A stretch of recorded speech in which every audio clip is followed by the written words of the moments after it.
Good afternoon, student.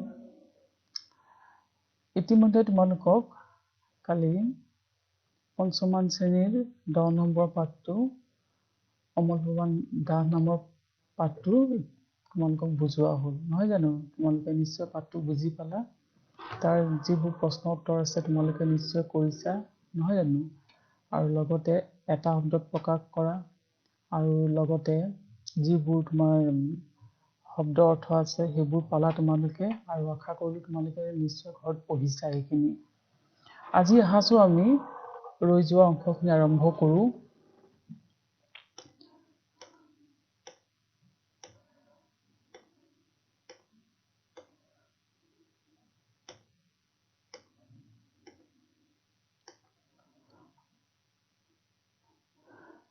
সমুচ্চাৰণ শব্দৰ অৰ্থ কালি আমি দুটা আলোচনা কৰিছিলোঁ যে কিছুমান শব্দ উচ্চাৰণ একেই হয় কিন্তু তাৰ বানান আৰু অৰ্থবোৰ সম্পূৰ্ণ পৃথক হয় এতিয়া আমি প্ৰথমটো দিয়া আছিল তোমালোকক এটা কিতাপত দি দিয়া আছে উদাহৰণ যে কথা আৰু কথা প্ৰথম কথাটো হ'ল যে দন্তীয়া ঠ য'ত আছে সেইটো হ'ল বচন মানে আমি যে কথা কওঁ সেইটো আৰু মূৰ্ধন্য ট থকাটো হ'ল কথা মানে হ'ল মাটিৰ এটা হিচাপ ইয়াত দিয়া আছে যে অচিনাকি মানুহৰ লগত কথা কওঁতে সাৱধান হ'ব লাগে আৰু লগতে পিছৰটো আছে পাঁচ কথাই এবিঘা মাটি হয় প্ৰথমতে আমাক আমি যে কথা কওঁ সেই কথা কোৱাৰ কথা কৈছে আৰু দ্বিতীয়টো আমাক মাটিৰ হিচাপৰ কথা কৈছে যে পাঁচ কথা মাটি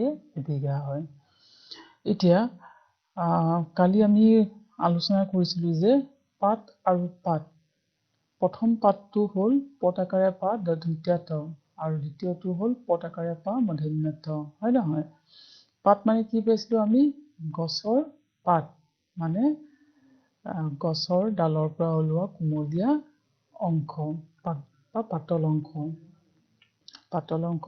পাত বুলি কওঁ সাধাৰণতে গছৰ পাতৰ ৰং কেনেকুৱা হয় সেউজীয়া হয় আমি দেখিব পাৰোঁ যে গছৰ পাতৰ ৰং বা গছৰ পাত সেউজীয়া আৰু এইটো পাত মানে হ'ল যে পাত কাঠৰ ছটা আৰু বা পাত মানে হ'ল সূতাকো বুজায় পাত সূতা কথা তোমালোকে জানাই নিশ্চয় হয় নহয় পাতৰ কাপোৰ পোৱা যায় তাক বুজাইছে আৰু দ্বিতীয়টো হ'ল হাত আৰু হাত দন্তীয়া ট য'ত আছে শতাকাৰে হাত দন্তীয়া ট এইটো হ'ল শৰীৰৰ অংগ আৰু দ্বিতীয়টো হ'ল বজাৰ আমি কালি লিখিছিলোঁ নহয় জানো আমাৰ শৰীৰৰ অংগ হিচাপে আমাৰ হাত কেইখন আছে মানুহৰ হাত দুখন আছে আৰু সেই হাত মানে হ'ল বজাৰ যে এতিয়া তোমালোকে বজাৰলৈতো নিশ্চয় যোৱাই নহয় জানো যে মানুহবিলাকে কি কৰিছে বজাৰলৈ গৈছে বুলি নকয় আমি কি ক'ব পাৰোঁ মানুহবোৰ হাতলৈ গৈছে আৰু এতিয়া পিছত আহাচোন কি আছে ল'ৰা আৰু ল'ৰা এইটো ল'ৰা মানে হ'ল ল ওপৰত কি আছে এটা কমা আছে নহয় ল লতাকাৰ এটা আৰু লৰ পিছত এটা কমা আছে এইটো বুজাইছে বালক মানে ল'ৰা ছোৱালী বুলি যে আমি কওঁ যে তাক বুজাইছে বালক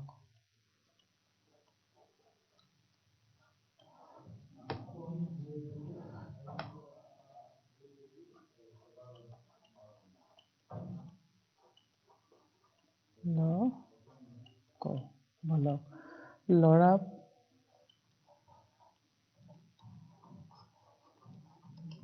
ল'ৰাজন বৰ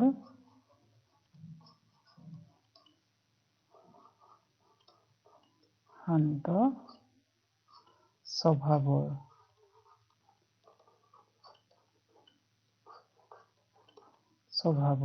ল'ৰাজন বৰ শান্ত স্বভাৱৰ এইজন আমি ল'ৰা কথা কৈছোঁ এইটো ল'ৰা মানে হ'ল জোকাৰ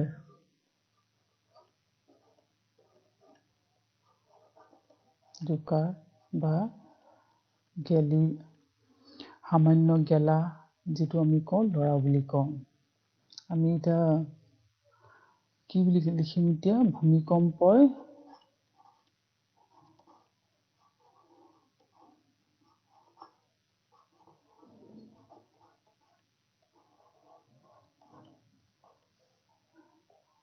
আমাৰ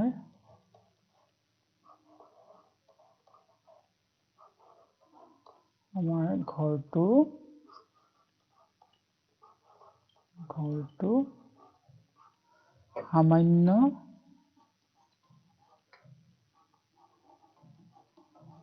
সামান্য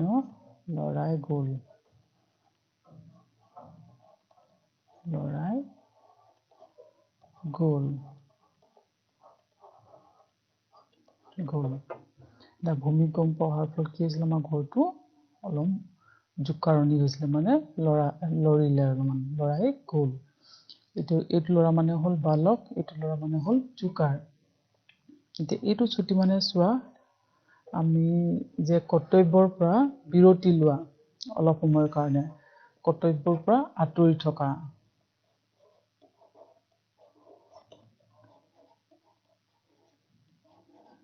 কৰ্তব্যৰ পৰা আঁতৰি থকা।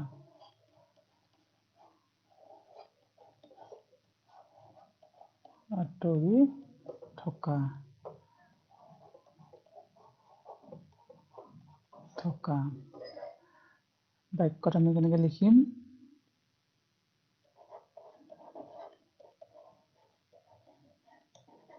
প্ৰধান শিক্ষকে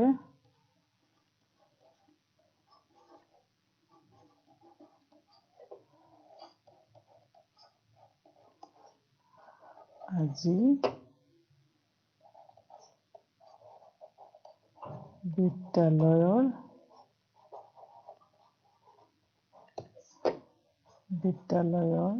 পৰা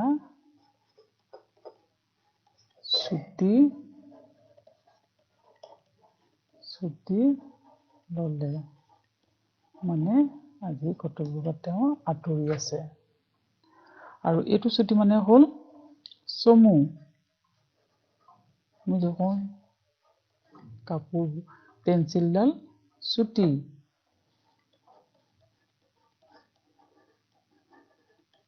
পেঞ্চিলডাল ছুটি। এইটো ছুটি। এতিয়া চব প্ৰথম ছুটিত কি আছে? দ্বিতীয় ছত চুকাৰে চু, মধ্যমীয়া তাত দীৰ্ঘকাৰে টি, ছুটি। সেইটো হ'ল কৰ্তব্যৰ পৰা আঁতৰি থকা। আৰু প্ৰথম ছত চুকাৰে চু, মধ্যমীয়া তাত হস্ৰীকাৰে টি, ছুটি। এইটো মানে হ'ল চমু। পেঞ্চিলডাল ছুটি। এইখিনি যে তোমালোকে পাৰ্থক্যখিনি বুজি পালা, আৰু বাক্যত ব্যৱহাৰ কৰোঁতে খুব সাৱধান হ'ব লাগে। এতিয়া এই ল'ৰাৰ ঠাইত যদি আমি এইটো ল'ৰা লিখি দিওঁ, তেতিয়াহ'লে বাক্যটোৰ অৰ্থ সম্পূৰ্ণ কি হৈ যাব? সলনি হৈ যাব বা পৃথক হৈ যাব। এতিয়া পিছত দি আছে চোৱা, গাঁও আৰু গাঁও। এতিয়া আমি গাঁও বুলি কওঁ, দুটা গাঁও। এতিয়া এই গাঁও মানে কি আৰু এই গাঁও মানে কি? গত আকাৰে গা, ওপৰত চন্দ্ৰবিন্দু, আৰু কি আছে? উ। আৰু ইয়াত কি আছে? গত আকাৰে গা, উ, ওপৰত চন্দ্ৰবিন্দু। এতিয়া গড় ওপৰত এটা চন্দ্ৰবিন্দু আছে, ইয়াতে উ ওপৰত চন্দ্ৰবিন্দু আছে। গড় ওপৰত থকা চন্দ্ৰবিন্দুটোক কি বুজাইছে ইয়াতে? গাঁও শব্দটোৱে যে গা ধাতুৰ ৰূপ। গা ধাতু নিশ্চয় তোমালোকে পাইছা নেকি? ধাতু ৰূপ। এতিয়া আমি ইয়াত লিখিব পাৰোঁ এনেকে, প্ৰাতঃসভাত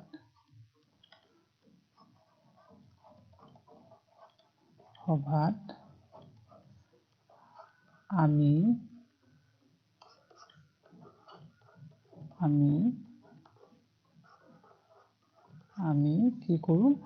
প্ৰাৰ্থনা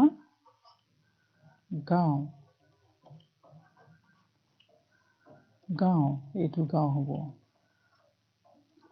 প্ৰাতঃসভাত আমি কি কৰোঁ? গাওঁ। গোৱা মানে সেইটো শব্দ বুজাইছে। প্ৰাতঃসভাত আমি প্ৰাৰ্থনা গাওঁ। আৰু এই গাওঁটো কি বুজাইছে?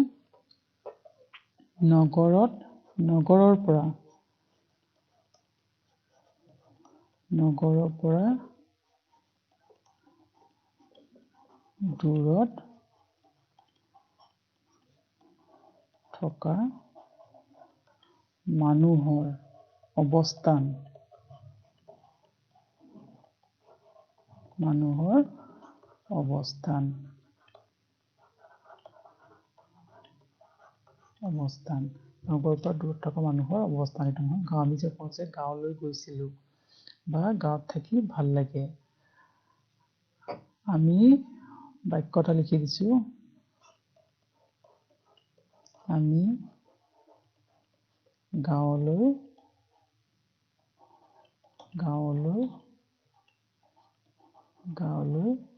যাম এইটো গাঁও এতিয়া শব্দবোৰ এনেকৈ বাক্যত ব্যৱহাৰ কৰি চাবা এইটো গাঁও মানে হ'ল গা ধাতুৰ ৰূপ যে প্ৰাতঃত আমি প্ৰাৰ্থনা গাওঁ আৰু এইটো গাঁও মানে হ'ল নগৰৰ পৰা দূৰত থকা মানুহৰ অৱস্থান মানে আমি গাঁৱলৈ যাম গাঁও বুলি যে কওঁ যে গাঁৱত নিশ্চয় তোমালোকে যোৱা নহয় জানো সেই গাঁৱৰ কথা কৈছে এতিয়া পিছৰটো চোৱা গড় আৰু গড় দুইটা একে উচ্চাৰণ নহয় জানো কিন্তু এই গড়টোৰ লগত চোৱা আৰু এই গড়টোৰ কি পাৰ্থক্য আছে একেই কিন্তু ইয়াত কি আছে পিছৰটোত গড়ৰ ওপৰত এটা চন্দ্ৰবিন্দু আছে এই গড়টো মানে কি আৰু এই গড় মানে কি এই গড় মানে হ'ল দুৰ্গ মানে তোমালোকে জানানে আগতে কি কৰিছিল আগতে ৰজা মহাৰাজাবিলাক থাকোঁতে তেওঁলোকে নিজৰ শত্ৰুৰ পৰা নিজৰ ৰাজ্য বচাবলৈ কি কৰিছিল ওখ কিছুমান আজিকালি ধৰি লোৱা ৱাল কিছুমান যে বনাই যে ওখ ধৰি লোৱা মাটিৰে ঢাপ দি ওখকৈ শত্ৰুৱে প্ৰৱেশ কৰিব নোৱাৰাকৈ কিছুমান দুৰ্গ বনাইছিল য'ত মানে শত্ৰুৱে প্ৰৱেশ কৰিব নোৱাৰে এতিয়া ইয়াতে মই এষাৰ কথা ক'ব বিচাৰিছোঁ যে তোমালোকে মোমাইকটা গড়ৰ নাম শুনিছানে মোগল সৈন্যক পৰাস্ত কৰিব বা মোগল সৈন্যৰ পৰা বাচিবলৈ বা মোগল সৈন্যক পৰাস্ত কৰিবলৈ আহোম সেনা লাচিত বৰফুকনে কি কৰিছিল সেনাপতি লাচিত বৰফুকনে কি কৰিছিল মোমাইকটা গড় সাজি উলিয়াইছিল মোমাইকটা কি কাৰণে কোৱা হয় যে সেই গড়টো ৰাতিটোৰ ভিতৰতে সাজি উলিয়াইছিল আৰু সেই গড়টো সাজি লওঁতে তেওঁ কি কৰিছিল মোমায়েকৰ কৰ্তব্যৰ যি অৱহেলা আছিল সেই অৱহেলাৰ কাৰণে তেওঁক শিৰচ্ছেদ কৰিছিল আৰু সেই গড়টোক নাম দিয়া হৈছিল মোমাইকটা গড় সেইটো কি কাৰণে তৈয়াৰ কৰা হৈছিলে সাজি উলিওৱা হৈছিল যে মোগলে যাতে প্ৰৱেশ কৰিব নোৱাৰে তাৰ কাৰণে সেই গড়টো সাজি উলিয়াইছিল এতিয়া মই এতিয়া উত্তৰটো প্ৰশ্ন হিচাপে দিছোঁ মোমাইকটা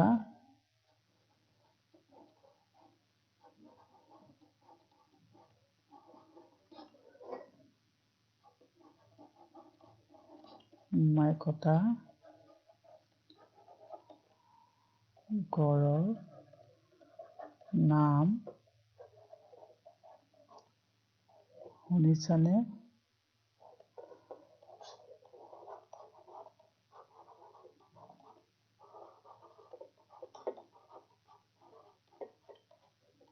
শুনিছানে এইটো প্ৰশ্ন উত্তৰ হিচাপে মই দিছোঁ যে মোমাইকটা গড়ৰ নাম শুনিছানে এইটো এতিয়া এইটো গড় মানে হ'ল জন্তু তোমালোকে দেখিছা গড় এতিয়া কাজিৰঙা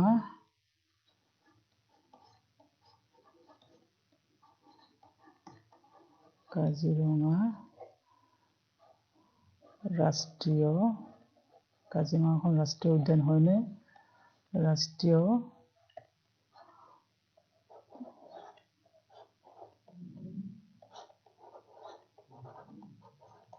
উদ্যানত বহুতো গড়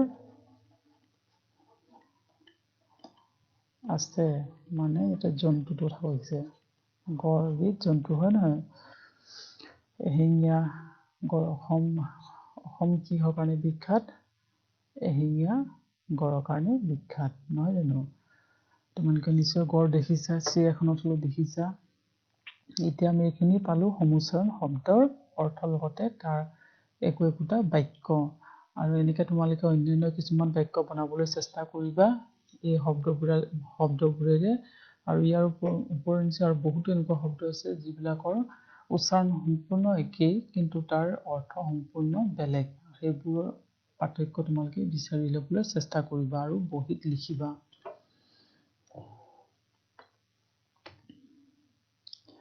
এতিয়া তোমালোকৰ পিছতো দিছে যে ভাৱ বহলাই লিখা। ভাৱ বহলাই লিখা মানে কি? কোনো এশাৰী বাক্য দিয়া থাকিব, সেই বাক্য শাৰীৰ তাৰ অন্তৰ্নিহিত যিখিনি ভাৱ সেইখিনি আমি বহলাই লিখিব লাগে। এতিয়া ধৰি লোৱা ইয়াত চমুকে এটা এশাৰী বাক্য দিছে, এই বাক্য শাৰীয়ে কিন্তু সম্পূৰ্ণ এটা আমি তাক কি কৰিব পাৰো, এটা দফা লিখি ল'ব পাৰো। কেনেকে? যে যত্ন কৰিলে ৰত্ন পায়, ইয়াতে বহুত কথা সোমাই আছে। যত্ন কৰিলে ৰত্ন এবিধ মূল্যৱান বস্তু, নহয় জানো? আৰু সেই ৰত্ন পাবলৈ আমি কি কৰিব লাগিব? নিশ্চয় যত্ন কৰিব লাগিব। যত্ন কেনেকে কৰিম? আমি কষ্ট কৰিব লাগিব। এতিয়া কষ্ট নকৰিলে আমি সেই ৰত্ন নাপাওঁ। ঠিক তেনেদৰে মানুহে নিজৰ জীৱনত উন্নতি কৰিবলৈ হ'লে কি কৰিব লাগিব? কষ্ট কৰিব লাগিব। তেতিয়াহে কৃতকাৰ্য হ'ব পাৰিব। এনেই বহি বহি কেতিয়াও কি নহয়, উন্নতি বা কৃতকাৰ্যতা লাভ কৰিব নোৱাৰে। আৰু সন্মান আৰ্জিবলৈ হ'লেও মানুহে কষ্ট কৰিব লাগিব। আৰু এই কষ্টৰ ফলতে মানুহে কি পায়? সন্মান লাভ কৰে, উন্নতি হয়, নহয় জানো? আৰু আগুৱাই যাব পাৰে। কিন্তু আমি যদি যত্ন নকৰি, মানে আমি যদি কষ্ট নকৰি যদি এনেই বহি থাকো হাত সাৱটি, তেতিয়াহ'লে আমি কেতিয়াও কি নাপাওঁ? সেই সাফল্য নাপাম। আৰু লগতে যেনেকে ৰত্ন নাপাওঁ আমি যত্ন নকৰিলে বা কষ্ট নকৰিলে, ঠিক তেনেদৰে আমিও জীৱনত সফল হ'ব নোৱাৰিম। তাকে বুজাব বিচাৰিছে যে যত্ন কৰিলেহে ৰত্ন পায়। এই কথাখিনি তোমালোকে লিখিবলৈ চেষ্টা কৰিবাচোন নিজে। নিজৰ ভাষাৰে তোমালোকে কি বুজি পালা বা কেনেকে কি লিখিব পাৰি চেষ্টা কৰিছা তোমালোকে। অলপমান নিজাকে বহলাই লিখিবা।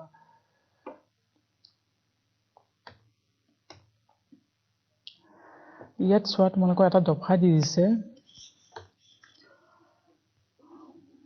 তলৰ দফাটো পঢ়া আৰু উদাহৰণত দিয়াৰ দৰে বাকচত বিশেষ্য, বিশেষণ আৰু সৰ্বনাম পদ লিখা।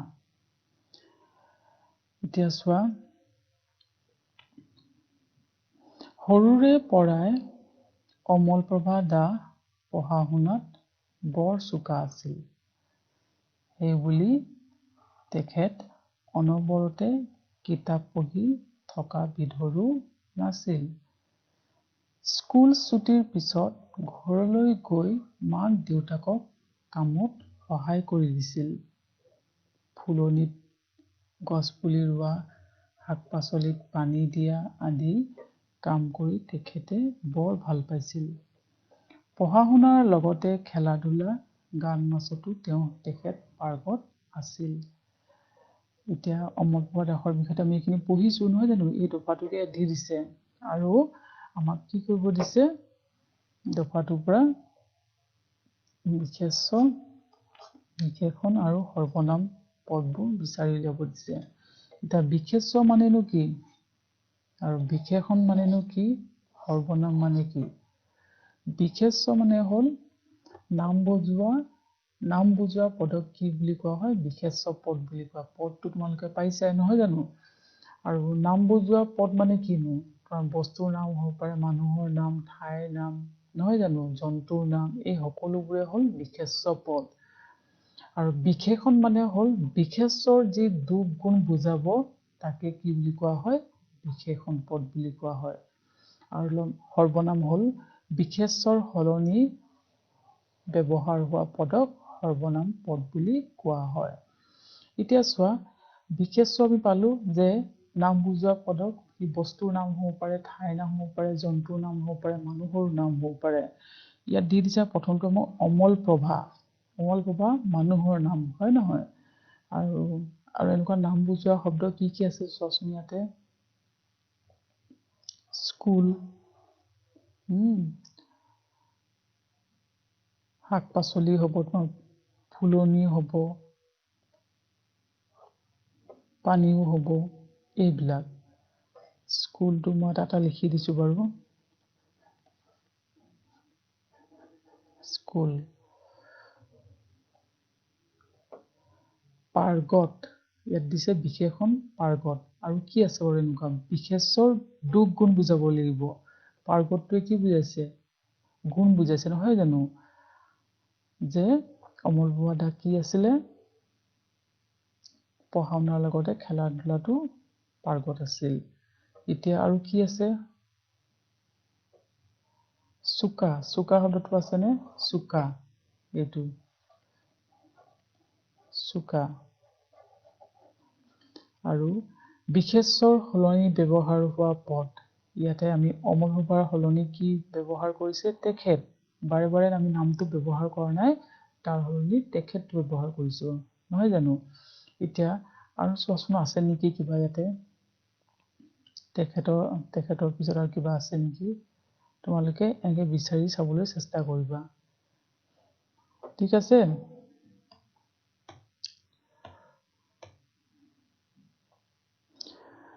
ইয়াত তোমালোকৰ জ্ঞান সম্প্ৰসাৰণত দিছে যে জানো আহা। চন্দ্ৰপ্ৰভা শইকীয়ানী, নাম নিশ্চয় তোমালোকে শুনিছা। চন্দ্ৰপ্ৰভা শইকীয়ানীৰ জন্ম হৈছিল 1901 চনৰ 16 মাৰ্চত বজালীৰ দৈশিঙৰি গাঁৱত তেখেতে জন্ম লাভ কৰিছিল। তেখেতৰ পিতৃৰ নাম ৰাতিৰাম মজুমদাৰ আৰু মাতৃৰ নাম গংগাপুৰীয়া মজুমদাৰ। ইয়াত আমি কি পালো? তেখেতৰ ক'ত জন্ম হৈছিল? বজালীৰ দৈশিঙৰি গাঁৱত হৈছিলে এইখিনি। আৰু কেতিয়া জন্ম হৈছিল? 1901 চনৰ 16 মাৰ্চত, মানে ভাৰত স্বাধীন হোৱাৰ আগতে, নহয় জানো? তেখেতৰ পিতৃৰ নাম কি আছিল? ৰাতিৰাম মজুমদাৰ আৰু মাতৃৰ নাম আছিল গংগাপুৰীয়া মজুমদাৰ। সেই সময়ত ছোৱালীৰ শিক্ষাৰ প্ৰচলন নাছিল বুলিয়েই ক'ব পাৰি। স্বাধীনতাৰ আগত কি আছিলে? ছোৱালীৰ শিক্ষাৰ প্ৰচলনটো নাছিল, মানে স্কুল যোৱাই নাছিলে। চন্দ্ৰপ্ৰভা শইকীয়ানীৰ গাঁও দৈশিঙৰিতো পঢ়াশালি নাছিল, আৰু চন্দ্ৰপ্ৰভা শইকীয়ানীৰ গাঁৱতো পঢ়াশালি নাছিল, মানে স্কুল নাছিল। কিন্তু তেখেতৰ পঢ়াৰ প্ৰতি অদম্য হেঁপাহ আছিল, কিন্তু খুবেই হেঁপাহ আছিল।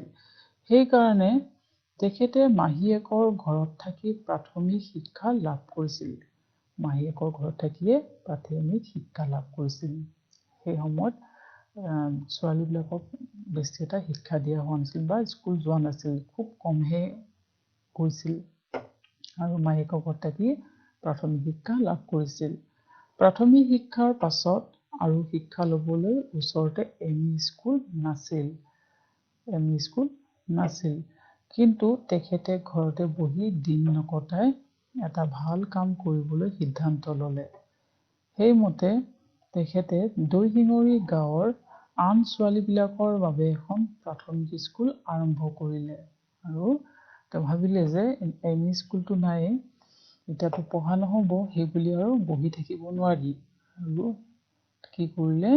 এখন প্ৰাথমিক স্কুল আৰম্ভ কৰিলে দৈশিঙৰি গাঁৱত, যিবোৰ অন্যান্য ছোৱালী আছিল তেওঁলোকৰ কাৰণে।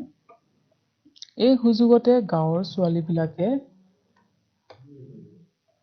অকণমান হ'লেও শিক্ষাৰে আলোকিত হ'ল।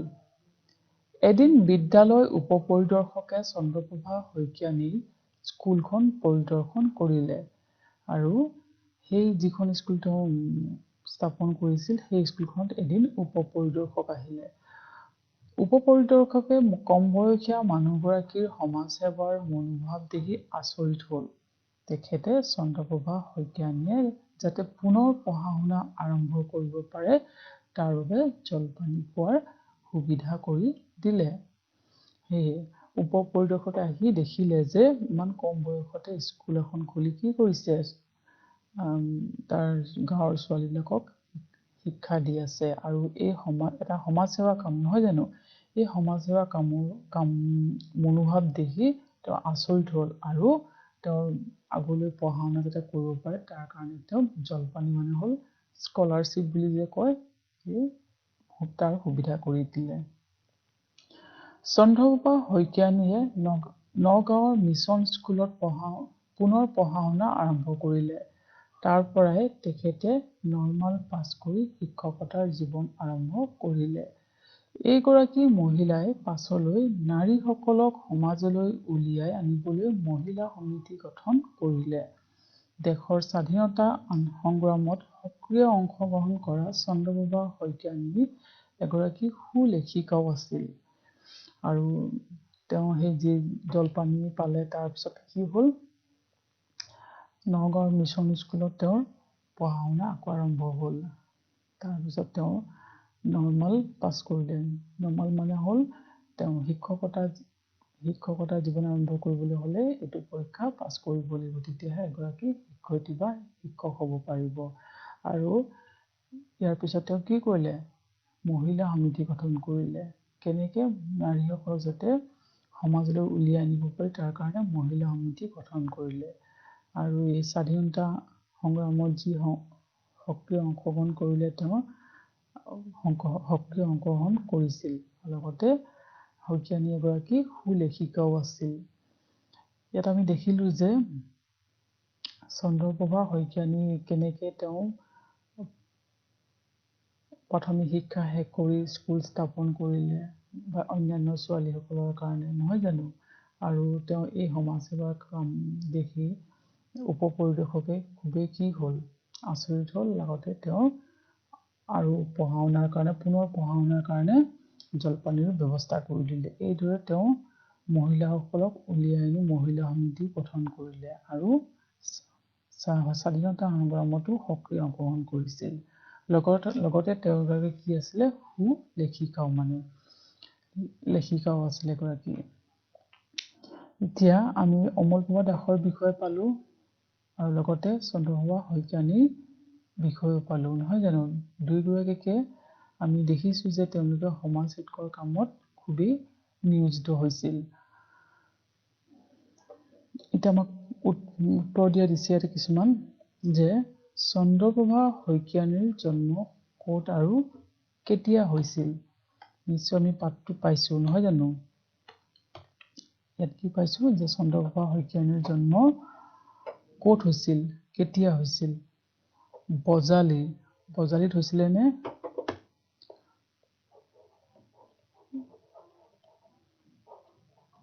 বজালী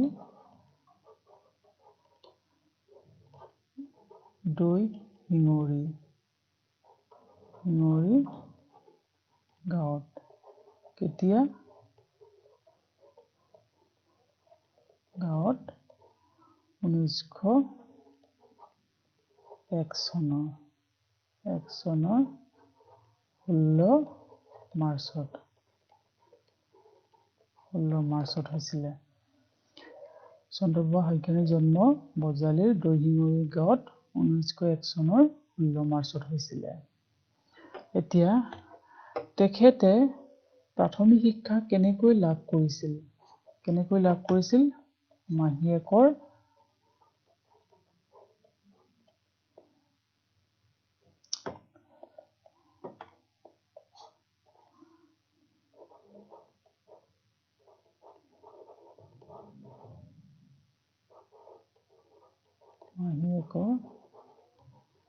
ঘৰত থাকি কি কৰিছিল? প্ৰাথমিক শিক্ষা লাভ কৰিছিল, নহয় জানো? এতিয়া চন্দ্ৰপ্ৰভা শইকীয়ানীয়ে নিজৰ গাঁৱৰ ছোৱালীবিলাকৰ বাবে কি কৰিছিল? মহিলা সমিতি নে অন্য এখন প্ৰাথমিক বিদ্যালয়, কোনটো কৰিছিল? এখন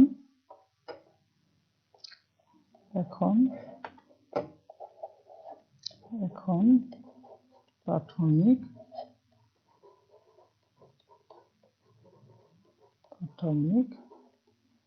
স্কুল আৰম্ভ কৰিছিল, নহয় জানো?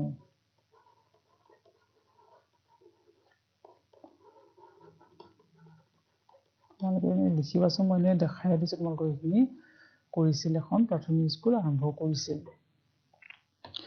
তেখেতক পুনৰ পঢ়া শুনা আৰম্ভ কৰাৰ বাবে কোনে সুবিধা কৰিছিল বিদ্যালয়ৰ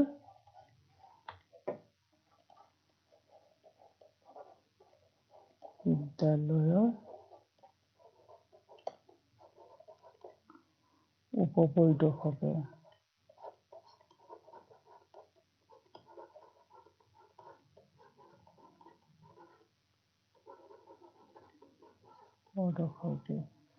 বিদ্যালয়ৰ উপপৰিদৰ্শকে সহায় কৰিছিল নহয় জানো সুবিধা কৰি দিছিল তেখেতে নাৰীসকলৰ বাবে কি স্থাপন কৰিছিল মহিলা সমিতি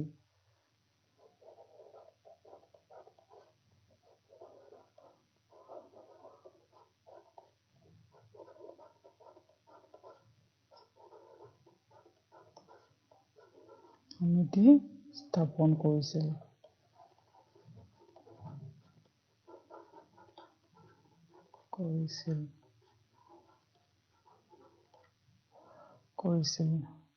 এনেকৈ নিশ্চয় তোমালোকে লিখিব পাৰিবা তোমালোকে দিয়াই আছে উত্তৰবিলাক ইয়াতে তোমালোকে বিচাৰি উলিয়াই লিখিবা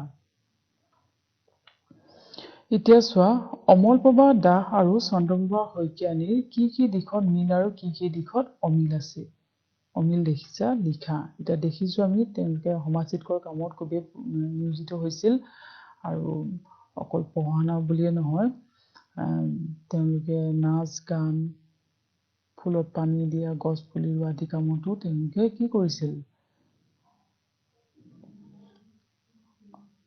তাতে সেইবিলাক কামতো নিয়োজিত হৈছিল আৰু অমিল ইয়াতে দেখিলো যে আমি চন্দ্ৰপ্ৰভা শইকীয়ানী অমলপ্ৰভা দাসে কি কৰিছিল তেওঁ প্ৰথম অসমীয়া মহিলা যি MSc পাছ কৰিছিল কিন্তু চন্দ্ৰপ্ৰভা শইকীয়ানী কিন্তু ইমানখিনি পঢ়াৰ সুবিধা পোৱা নাছিলে কিন্তু দুয়োগৰাকীয়ে কি কৰিছিল স্বাধীনতা সংগ্ৰামত সক্ৰিয় অংশগ্ৰহণ কৰিছিল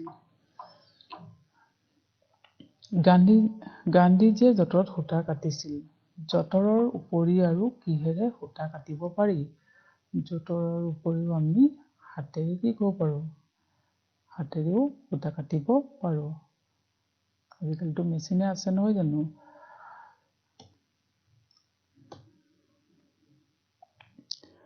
এতিয়া ইয়াত এটা কবিতা দিছে আৰু কবিতাটো আমাক আবৃত্তি কৰিবলৈ দিছে নাম হল অকণমানি গান এই কবিতাটো কবি হল জ্যোতিপ্ৰসাদ আগৰৱালা তোমালোকে কবিতাটো শুনিছানে নাই নাজানো বাৰু নিশ্চয় তোমালোকে শুনিছা আৰু তোমালোকে ইতিমধ্যে ঘৰত গাবলৈ চেষ্টা কৰিছা চাগে নহয় জানো আবৃত্তি কৰিবলৈ শিকিছা এতিয়া এইটো খুবেই জনপ্ৰিয় আৰু প্ৰায়বিলাক ধৰি লোৱা প্ৰতিযোগিতাত এই কবিতাটো আবৃত্তি কৰা দেখা যায় আৰু শুনিও খুবেই ভাল লাগে অকণমানি গান মই এনে অলপমান গাই দিছো তোমালোকক শুনাচোন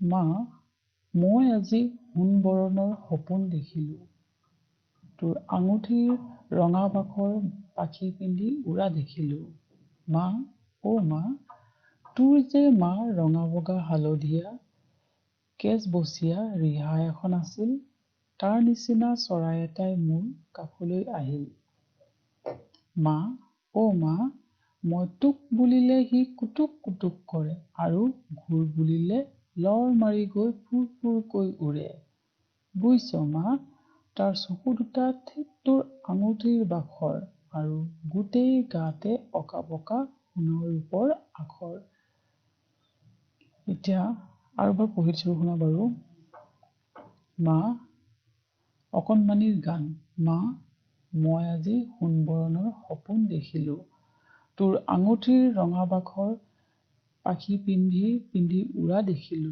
মা অ মা তোৰ যে মা ৰঙা বগা হালধীয়া কেচ বচীয়া ৰিহা এখন আছিল তাৰ নিচিনা চৰাই এটাই মোৰ কাষলৈ আহিল মা অ মা মই তোক বুলিলে সি কুটুক কুটুক কৰে আৰু ঘূৰ বুলিলে লৰ মাৰি গৈ ফুৰ ফুৰকৈ উৰে বুইছ মা তাৰ চকু দুটা ঠিক তোৰ আঙুঠিৰ বাখৰ আৰু গোটেই গাতে অকা বকা সোণৰ ৰূপৰ আখৰ।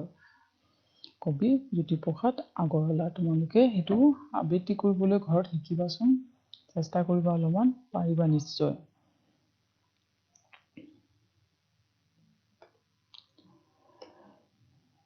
এতিয়া তোমালোকক কেইটামান মই হোমৱৰ্ক হিচাপে দিওঁ।